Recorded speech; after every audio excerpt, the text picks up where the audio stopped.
दोस्तों, आज की कहानी है सासू माँ। मैं कोई सुपर पावर नहीं हूँ जो कभी थकती नहीं। दोस्तों, कहानी शुरू करने से पहले अगर हमारे चैनल को सब्सक्राइब नहीं किया हो तो कर लीजिए ताकि आपके पास पहुँचे हर नया वीडियो।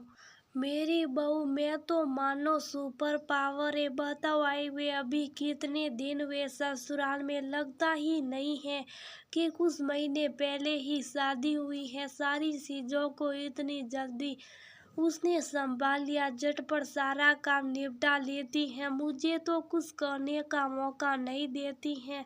पता नहीं कैसे दूसरी औरतें अपनी बहुओं की बुराई करती हैं। कमला जी अपनी सहेलियों के सामने अपनी बहू नैना की तारीफ करते थकती नहीं थी। शुरुआत में तो नैना ने भी जमकर तारीफें लूटी। नहीं होता था उसे भी वह पूरा करने की कोशिश करती थी और वाहवाही लूटती थी, क्योंकि वह किसी को निराश नहीं करना चाहती थी।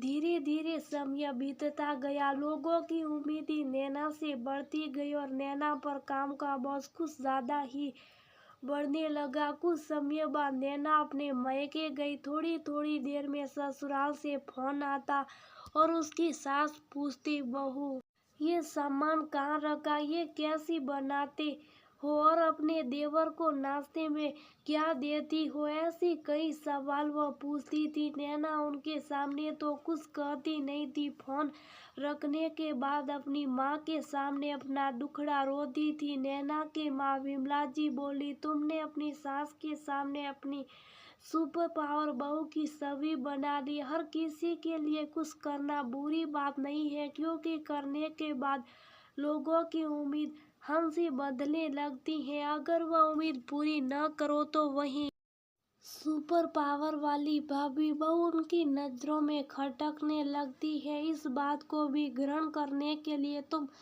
तैयार रहना, क्योंकि जहाँ तारीफ होती वहीं शिकायत भी होती है। नैना माँ से बोली, माँ मैं क्या करूँ? मैं कोशिश करती हूँ हर किसी को खुश रखने की, पर मैं भी तो इंसान हूँ, कभी मेरी भी बैटरी डाउन हो जाती है। ये बात भी तो उन लोगों को समझनी चाहिए।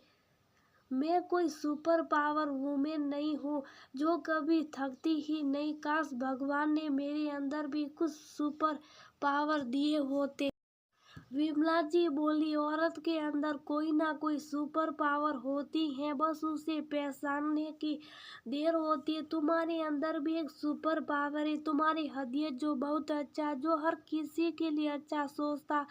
सुपर पावर हर किसी को दिखाई नहीं देता। मुझे यकीन है तुम अपनी अच्छाई से सबको हमेशा एक डोर में बांधे रखोगी। खुद पर बस विश्वास रखो। नैना के पति मनोहर ने घर की चिंता उसे बताई तो नैना मायके से ज्यादा दिन रुक नहीं पाई और वापस जाने की तैयारी करने लगी। इधर कमला जी को काम करते देख उनकी सहेलियां ने मजाक उड़ाया और बोली, आपकी बहू तो सुपर पावर वाली बहू थी, सारा काम झटपट कर लेती थी। अब क्या हुआ, सारे घर की जिम्मेदारी आपको देकर मायके घूमने चली गई? इतना कहकर सब हंसने लगी। नैना की सास अकेली बेटी बड़बड़ा रही थी, ये बहू ने तो मुझे धोखा दे दिया। मैं सोची थी कि वह दूसरी बहुओं की तरह नहीं बल्कि सुपर पावर वाली बहू है। वो भी सोई मोई निकली, न जाने कब आएगी। मोहल्ले की औरतें मेरा मजाक उड़ा रही है। नैना लंबा सफर तय करके वापस आई। उस रोज बहुत गर्मी थी, फिर भी उसने घर की थोड़ी बहुत साफ सफाई की और अपने कमरे में लेटने चली गई। सास कमरे में आकर बोली, बहू तुम तो वहाँ आराम से मायके में मजे ले रही थी, एक बार नहीं सोचा कि बूढ़ी सास या सब कुछ कैसे संभालेगी? दोपहर के खाने की तैयारी नहीं हुई और देखो फिर से तुम कमरे में आकर लेट गई हो। मनोहर उस रोज घर में थे, वो बोले, माँ अभी भी इसमें पूरे घर की सफाई की और गर्मी कितनी हो रही, इसकी भी एनर्जी थोड़ी कम होगी, थोड़ा रुक जाओ फिर खाना बना लेगी। कमला जी बोली, हाँ हाँ, इतने रोज माँ की तकलीफ नहीं देखी, बीवी का पसीना देखते तुम पीतल गए। मनोहर कुछ बोलते उससे पहले नैना ने उसे इशारे से चुप रहने का इशारा किया। सास के जाने के बाद वह मनोहर से बोली, अब जहाँ इतनी तारीफ मिलती थी कुछ शिकायतें भी मिलेगी। मैं सबके लिए पहले से तैयार होकर आई हूँ, आप चिंता मत कीजिए, मैं सब संभाल लूंगी। मनोहर बोले, तुम औरतें खुद की दुश्मन बन जाती हो, हर किसी को खुश करने की क्या जरूरत से ज्यादा करती हो। उसके बाद लोगों की उम्मीदें तुम लोगों से बढ़ती जाती हैं, जिसका बॉस तुम्हें भी एक दिन बीमार कर देता है। हर किसी का ध्यान रखते हुए खुद का ध्यान रखना भी बहुत जरूरी है। इतनी गर्मी होने के बाद भी नैना ने अपनी सास की पसंद के लौकी के कोफ्ते बनाए, देवर की पसंद का बूंदी का रायता और पति के लिए जीरा राइस बनाए। सब खाने की टेबल पर आए। खाना खाकर सब तारीफ कर रहे थे। नैना की सास धीरे से कूलर को नैना की तरफ घुमाई और बोली, बहू मैंने तुमसे कुछ ज्यादा ही उम्मीद बांधी और तुम्हें कुछ ज्यादा ही बोल गई। अगर बुरा लग गया हो तो माँ समझकर भूल जाना। नैना मुस्कुराकर बोली, कोई बात नहीं मम्मी जी, अब तारीफ मेरे हिस्से में आती है तो शिकायतें भी तो मेरे हिस्से में आएगी। एक बात कहना चाहूंगी, मेरे अंदर कोई सुपर पावर नहीं है, मेरी बैटरी भी कभी ना कभी डाउन हो सकती है, तो उसके लिए भी आप सबको तैयार रहना होगा।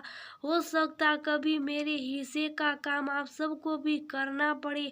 अगर आप साथ नहीं देगी तो मेरी बैटरी तो पूरी ही डाउन हो जाएगी, फिर सोच लीजिए क्या होगा। इतना सुनती सब हंसने लगे।